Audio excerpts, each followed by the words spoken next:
effective postal system for the. Now the emperor had a way to get his message across, but the rest of them didn't. But there's been,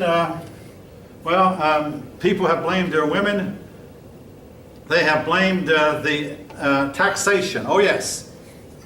As the population went from 50 million to 30 million, the people who were left had to pay enough taxes to try to support the whole empire, as it had, just like if they still had 50 million people, and folks, they were taxed real heavily. And we had a little limerick in my 6th grade history book: heavy taxes, most of all, caused the Roman Empire's fall. That might have been a lot of it. But another historian I've read says we simply may never know why Rome fell. That all these are reasons. There was a decline in morality, a decline in family life. There was an increased number of bachelors, a decrease in the number of babies being born. And but they said we really don't quite know why. Then there were the barbarian invasions. All this had a lot to do with it. Plagues, oh yes, for a while the plagues found it were not a big problem. There was another problem. The Silk Road that joined China to the Mediterranean meant that the Roman people were paying high prices for Chinese goods. It was called an unfavorable balance of trade. This was something that was going on 55 years ago when I wrote my paper, where that we buy from other countries more than we sell to them. Now again, our present president is trying to remedy some of this, and it's going to be a pain. I mean, if he does, it's going to be a painful transitional period, because all of a sudden these nations have been able to sell their goods to us with a low tariff are going to find all of a sudden we object to tariff because they've been charging a high tariff when we buy their goods. They charge as high, but then they want us to keep our tariff low, and they're upset because we're changing our tariff. But in the case of the Roman Empire, Rome's silver and gold found its way to Indian China, and you talk to a man from Indian China, you still will see Roman coins in Indian China today, 2,000 years later. They're still there.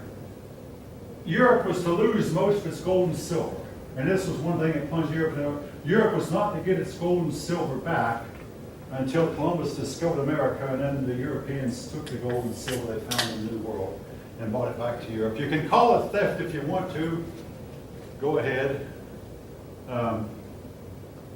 It's just a fact. It's just what people do. I mean, you can complain this is unfair, this is wrong. It's what people do in the world of reality. All right. Why did the Roman Empire fall? Plagues. Yes, plagues came about. The Roman young men were no longer willing to serve in the army, so they had to hire foreigners. They had to hire people to serve in the army, most of them foreigners. Beginning with Marius, who first took foreigners in, the time came when barbarian Germans made up most of the army. The Roman people would not serve.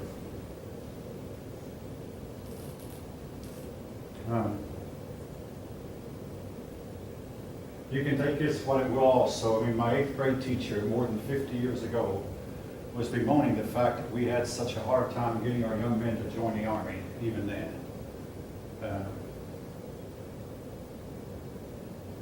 All right. Leaving that, moving on. Now, your book does something that I've never seen a history book do. I discussed this one with our department head. And in fact, the earlier versions of the book didn't do it. I mean, I'm talking about Dwight Scootermill's book. They put China in the same chapter with Rome. The reason for that is they want you to compare Rome to China.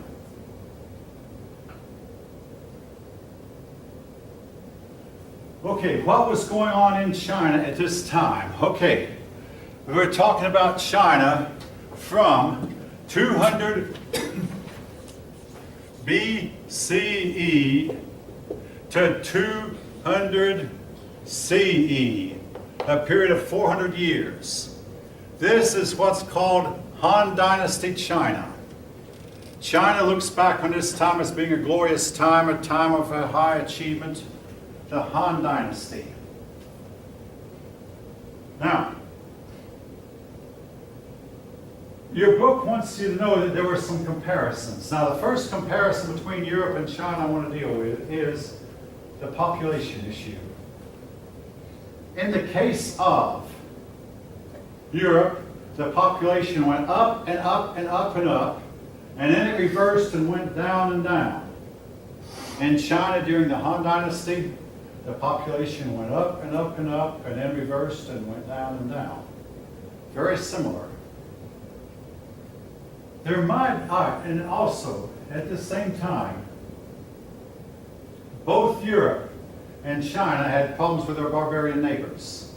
In the case of China, it was the Mongolians. In the case of Europe, it was the German people, and ultimately the Huns. But now, here, folk, is something that you cannot prove, but I'm going to mention anyway, because a lot of persons suspect it. There might have been a climate change that occurred that affected both areas at the same time. You know, another ice age. We can prove that an ice age occurred in the 1680s. We can almost prove that the Black Death of 300 years before the 1300s was caused by cooling down of the climate. Then before that, we can only speculate. It's just impossible to prove that the climate cooled. And that's why these German people started to move. That's why the people in Mongolia started to find that they didn't have land enough. And like I say, the Mongolians expelled the Huns and sent the Huns westward. And then a lot of the other Mongolian people started drifting into China. China and Europe were both hurt by the Mongol, by uncivilized barbaric nomads. In the case of Europe, Europe went under. In the case of China, China almost went under, but did not quite go as far under as Europe did. Nor the Chinese handled their situation better than the Europeans did. That's at this time. Now, later on, we'll find that the Chinese did not handle themselves as well, but at this time.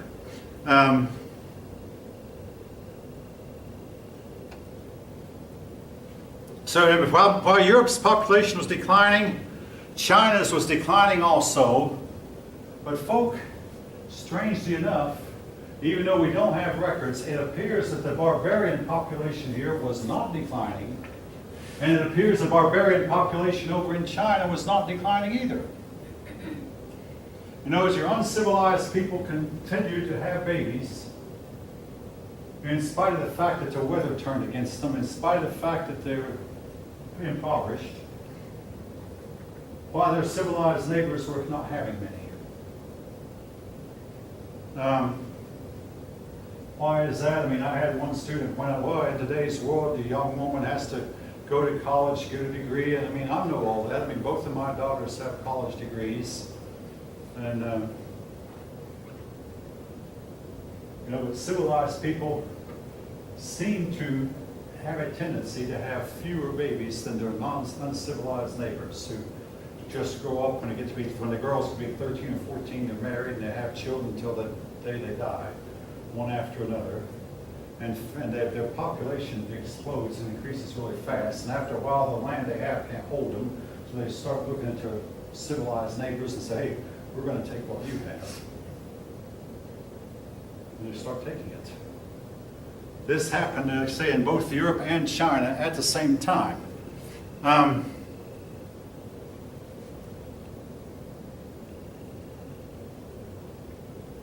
Now,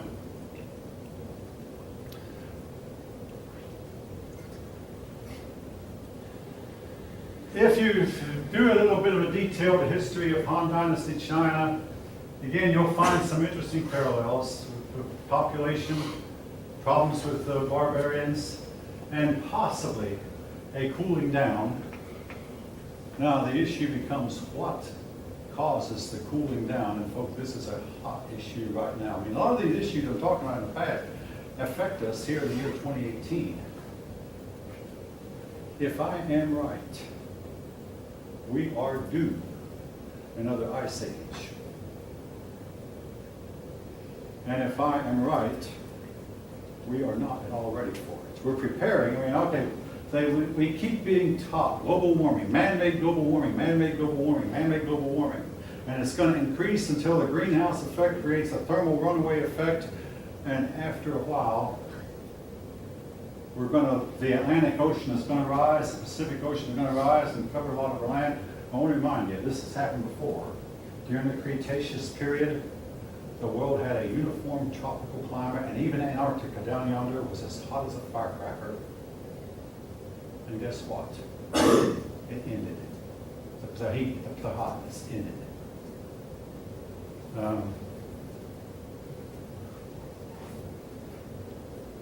Some people believe that it's because the sun goes through periodic cycles where it cools. And they're predicting an ice age within maybe 2 or 3 years, that close. We don't see the signs of it yet. No. But nevertheless, I mean, it might be on the way. Things are still kind of hot, even though, interestingly enough, we have not gotten as hot as they were predicting in the late 1990s that we would get by now. We have not gotten near that warm. Now, they claim the ocean level is rising.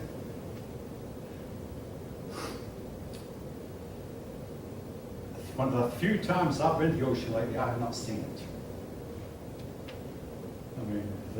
I mean, it's difficult to measure how deep an ocean is when it's continually waving up and down and up and down.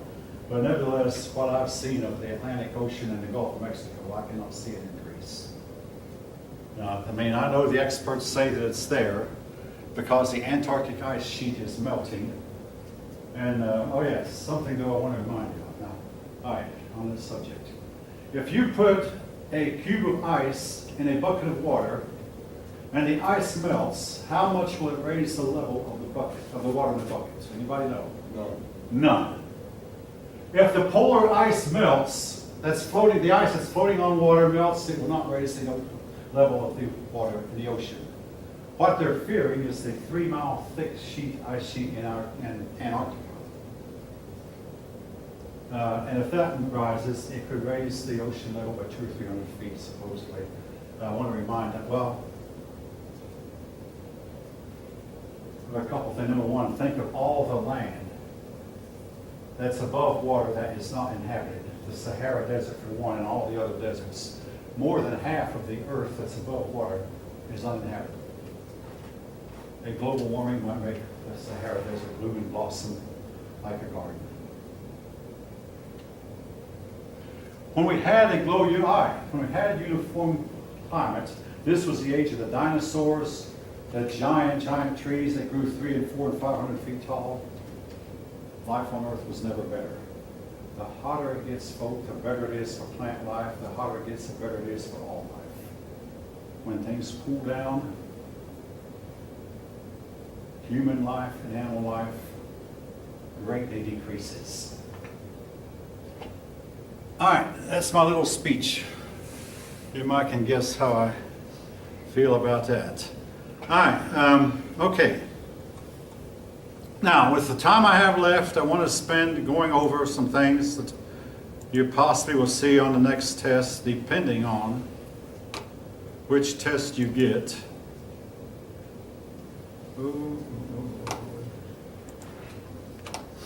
All right.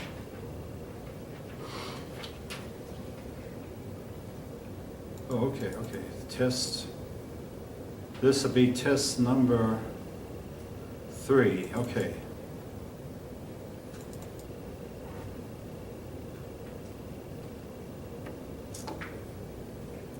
All right. Anybody want to answer? Who was, now this is from last week's lesson, who was Darius III? He was the Persian king who opposed Alexander the Great and lost. Now, I had a Persian student tell me, oh, Darius III was the second greatest general of all time. He just happened to be opposed by the greatest general of all time. So he's made to look bad because he lost. Darius III might actually have been a great military leader, but he was opposed by a man he could not whip. All right.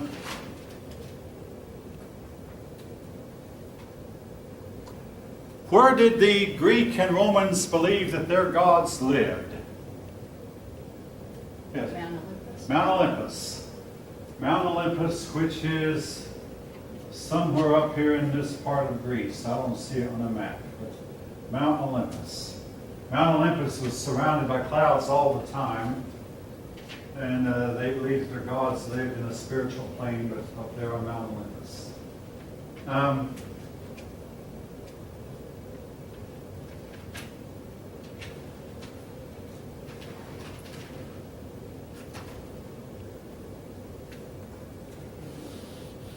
Now,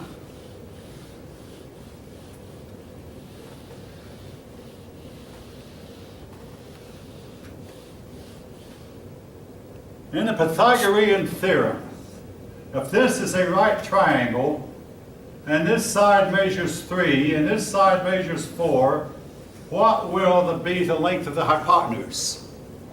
5. Excellent, excellent. The Greeks had figured it out years ago. Now, I was just reading for a couple of days, it surprised me that Pythagoras may never have existed. That was surprising. I just assumed that he didn't do it. Anyway, Pythagoras was the Greek.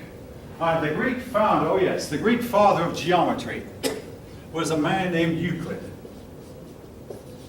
Hang on, choked up here. Anyway, Euclid, father of the Greek geometry. Now,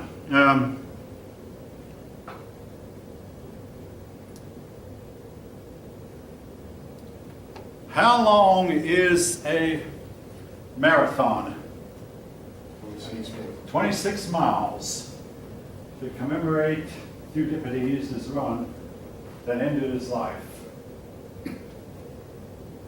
In those days, nobody could be exempted. It seemed like they could have exempted Euripides from the battle, but in those days, nobody was exempted.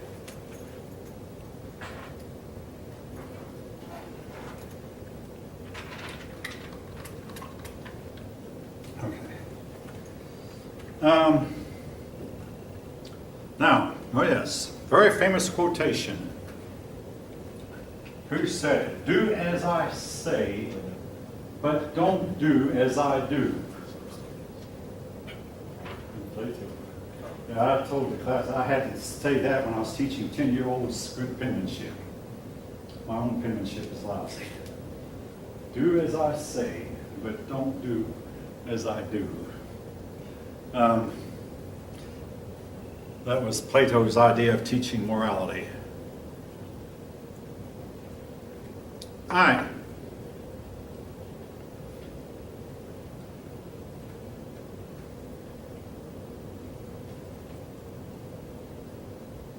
Let me see. Oh yeah, who was the famous Roman orator? Who, when he is Greece produced a lot of philosophers. Rome did not produce as many, but the most famous Roman philosopher, who it was said when he spoke, Julius Caesar trembled. Who was this philosopher? The philosopher's name, wait up, well, I'll write it. His name was Cicero. Cicero, when he spoke, Julius Caesar trembled. Now, some of the things that we in America have in common with Romans, we have a group of men called a Senate. We have a capital under a dome, the Senate, the dome. Oh yeah, I must elaborate on this about the dome. Submarines are oftentimes rounded in shape because the round shape is the best shape that can take pressure from all sides. When you look at an airplane, you notice that the airplane tends to be rounded. Particularly if the leading edge of its wings is rounded and the leading edge of its nose is often rounded. This round shape is actually the strongest geometric shape there is. Now, folk, be careful trying this. It doesn't always work. But if you take a hen egg and you cup it in your hand just right, and you try to squeeze it, even the strongest of men cannot break it. I'm talking about ordinary chicken egg, hen egg. Because it's shaped in such a way that its sides make for a whole lot of strength. Well, submarines are shaped the same way. A circular shape will help to guarantee that it's practically uncollapsible. Now, granted, anything will collapse if given enough pressure, but they shape them in such a way that the pressure on all of its points are even. Well, the dome is the same thing. A dome can stand a whole lot of wind pressure without cracking, without breaking. And that was one reason that the Romans seemed to like the dome. It symbolized strength. The triangle also symbolizes strength. If you could look past these ceiling tile, you would probably see a whole lot of triangles that joins with a lower layer of the lower rod to the upper rod. And this triangle has a very, very strong shape that's difficult to bend. Now, when I worked at Lockheed, we had a place, a room, you might call it a room, and one time was the largest unsupported structure on Earth because it had to have had to be able to build airplanes with a large wingspan, and you couldn't put posts to support the ceiling, so you had to put the ceiling way off to one side, and then the ceiling then was supported by triangles up top, large triangles made for 2 layers, and that was the ceiling. And again, the open area was very, very large, and it had to be because they had to move planes with wings.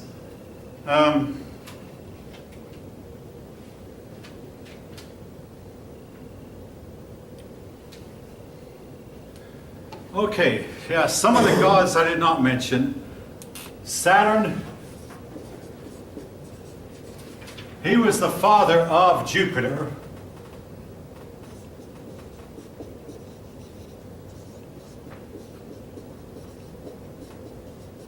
After he was dethroned, he became the god of crops, the god of wheat, the god of farmers. There was another character about Saturn too, that the Romans had one day of the year where that the servants were waited on by their masters, master and servants, and as a holiday that was said to be hated by both master and slave. But the slaves took the seat and the master served him. Again, this was to symbolize that one day Saturn found himself overran by his son Jupiter. And this was to commemorate that day when Saturn was overrun and the world was, to not say, turned upside down. The master and slave changed places.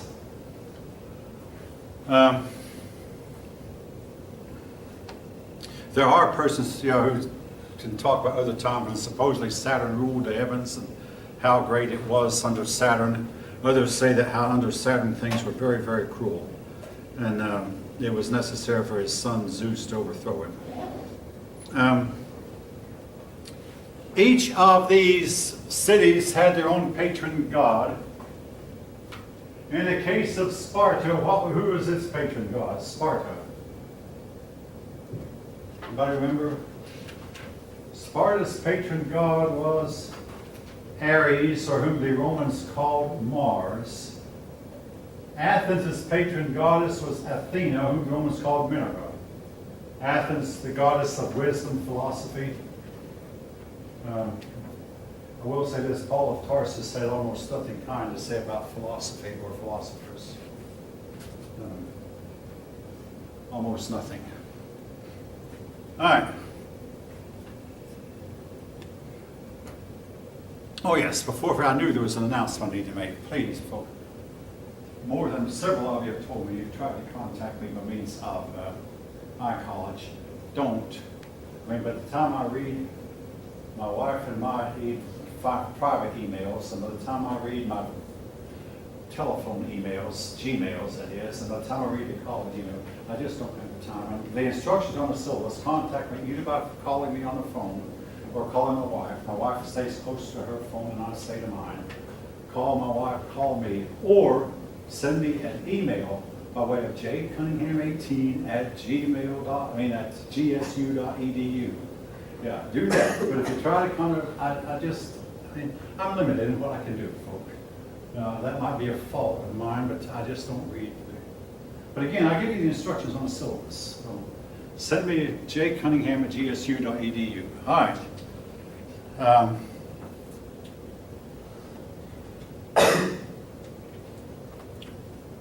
Let's see.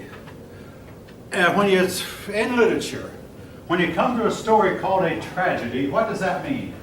Like What's that? A hero Where the he, yeah, a lot of you are answering that in one. Yeah, some of you might have taken it as tragedy is a story where the hero dies. Yeah.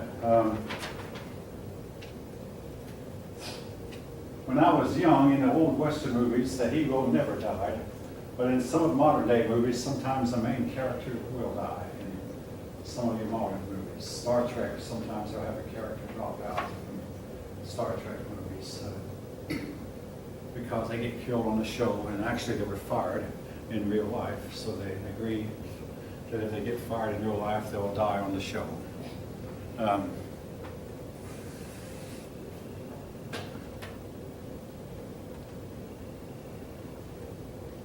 Oh yeah, when I was reading the other day about persons who might not have existed, I ran into another name. And this one also surprised me. Homer. There are persons now who are saying that Homer never existed. That the Iliad and Odyssey was actually compiled over several generations by several different men. Folk, my own take on a lot of this is we're eventually going to find out that what the ancients told us was true. Even the stuff we find far out and fetched. All right. Okay, I'll give you an example. This story that Venus popped out of the head of Jupiter, and that's how Venus came to be. It might be based on that the planet Venus once was in orbit around Jupiter, and one day, but from Earth, the two of them would look like one star. Like if you look at Jupiter today without a telescope, you'll see just Jupiter, you won't see the four moons. But one day the planet Venus broke away, and the ancients saw that Venus was breaking away from Jupiter, so they said the goddess Venus was born from the head of Jupiter. If it sounds fetched, there are persons who say that the ancients were actually observing a real event in the sky, and they believe that Venus one time did break away from Jupiter. And the story about Jupiter overthrowing Saturn might be based on the big tidal wave that overthrew the island of Crete and destroyed the Minoan civilization, that this was the war between Jupiter and Saturn, in which Jupiter won. But it was, the war was seen on Earth by a big, big superstorm where the entire island got washed over by the Mediterranean Sea. So they interpreted that. These old myths, they said we really ought to take them more seriously. Yes? Wait, so Saturn wasn't a real person? What's that? Saturn wasn't a real person. Okay. The standard theory is Saturn is a mythological god. Okay. Yeah, that's the standard.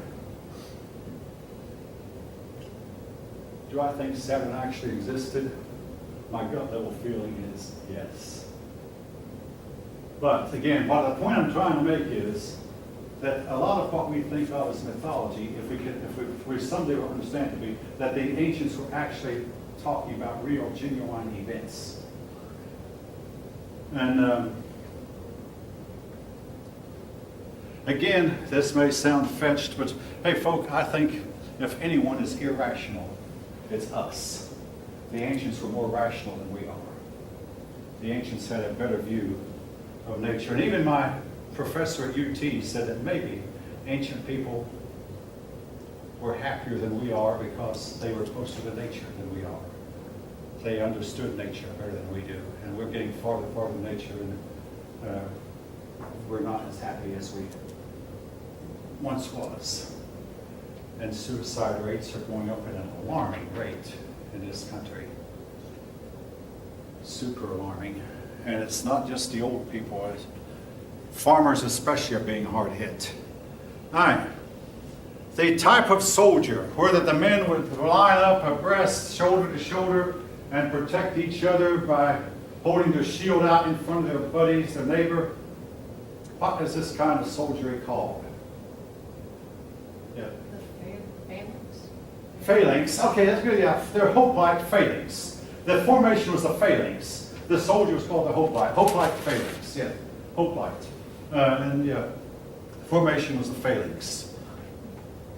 They would protect their buddy, but again, like anything else about war, it had its weakness. If you get around behind your back, and that's what Hannibal did to the Roman armies at one time. He was able to, you can imagine the men in the front line would back up.